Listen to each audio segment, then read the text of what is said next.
Hey, Dr. Katie, I need to talk to you about a case. Are you available? Yes. Okay. This is Moose. He's a canine Great Pyrenees, 4 years old, male intact, that lives on a farm.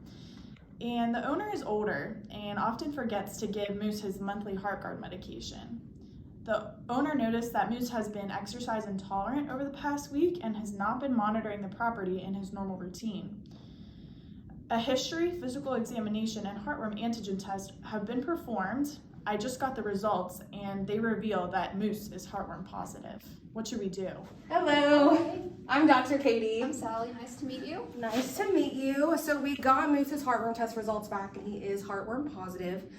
So I'd like to go ahead and move forward with treatment if that would be okay with you. Okay. What happens if we don't do treatment today? So if we don't treat, there's a lot of things that can happen. And our number one priority is making sure like Moose comes out of this safely. So the way that heartworm disease is kind of spread out by the American Heartworm Society is we've got stages 1 through 4. So stage 1 is kind of like minor, we're not seeing too many symptomatic signs, but once we get up to stage 4, the dogs can develop what's called Cavill syndrome. Have you ever heard of it? No, I haven't heard of that. So there's a study that was done in Gifu, Japan, at a university there. There's a wonderful article. It's called the Heartworm Cavill Syndrome Pathophysiology. They did a really big study about what Cavill syndrome is and how it can cause death in dogs. So basically Cavill syndrome, it's a buildup of a large mass of heartworms within the right atrium and the right ventricle and also the pulmonary arteries. So that's a really, really important spot, especially for circulation and things like that. So if we don't treat, it can lead to cardiovascular collapse, and we definitely don't want that. And also as the class of heartworms increase, so once we get up to stage 3 and stage 4, we're kind of tiptoeing into the area of right-sided heart failure. There's a doctor at NC State that did a really, really nice job outlining what right-sided heart failure can do for a dog. And to put it in a very layman's term for you, if we don't treat, it can have very, very bad systemic effects to not only the heart, but the lungs, the kidneys, and then also lead to right-sided heart failure. Okay. I definitely want to proceed with the treatment today then, for sure. Hi, I'm Dr. Caitlin. I'm here to discuss the next steps in Moose's treatment with you. So the American Heartworm Society lays out the guidelines that we're going to follow for his treatment. The first thing is to make sure that you understand what is going to happen. So a pre-treatment workup of the patient may be useful in assessing the degree of infection. However, there's no way to determine the worm burden of the patient. Radiography and echocardiography may be used in detecting signs of heartworm-associated cardiopulmonary disease. For the first 2 months prior to beginning adulticide treatment, a macrocyclic lactone preventative, such as Heartgard, should be given to reduce the number of juvenile stage heartworms and allow older worms to mature. It is also recommended to complete a 4-week treatment of doxycycline to reduce Wolbachia, which is an obligate intracellular endosymbiotic bacteria that is harbored by heartworms. This comes from a Wolbachia article written by Kramer and colleagues. Exercise should be strictly limited and monitored from the time of diagnosis until the end of the treatment. This can include up to 4 weeks after his final injection. Steroids such as prednisone are routinely given to help control signs of pulmonary thromboembolism. Does this all sound okay with you?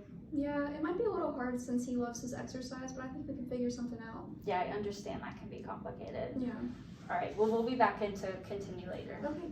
Thank you.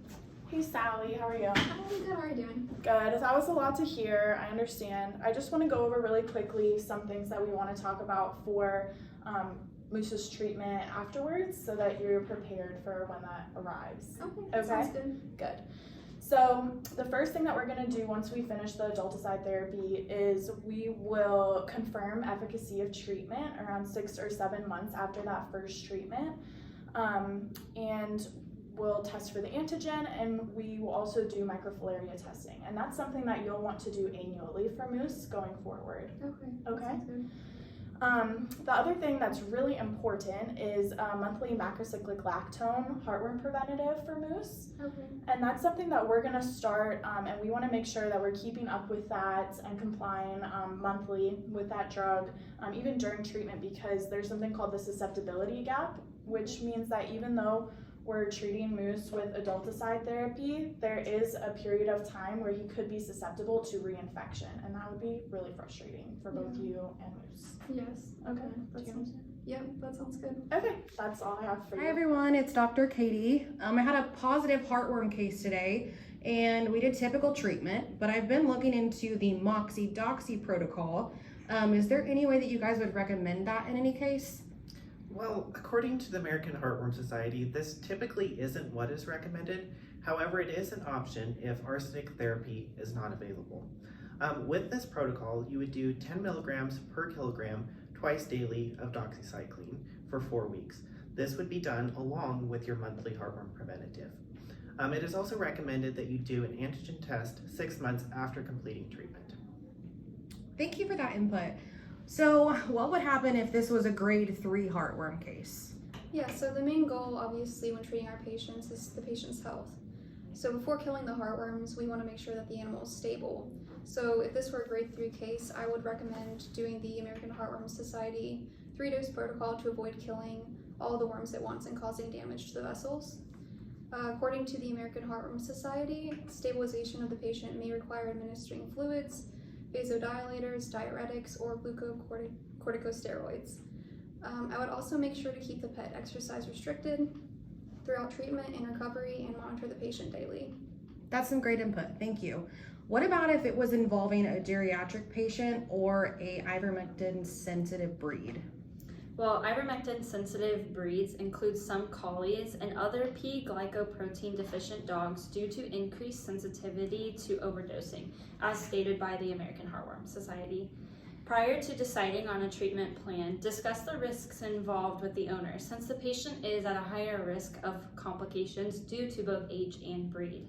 The patient should undergo a full workup including blood work, x-rays, and echocardiogram to determine if any pre-existing conditions or clinical signs are present that may have an effect on the potential for complications.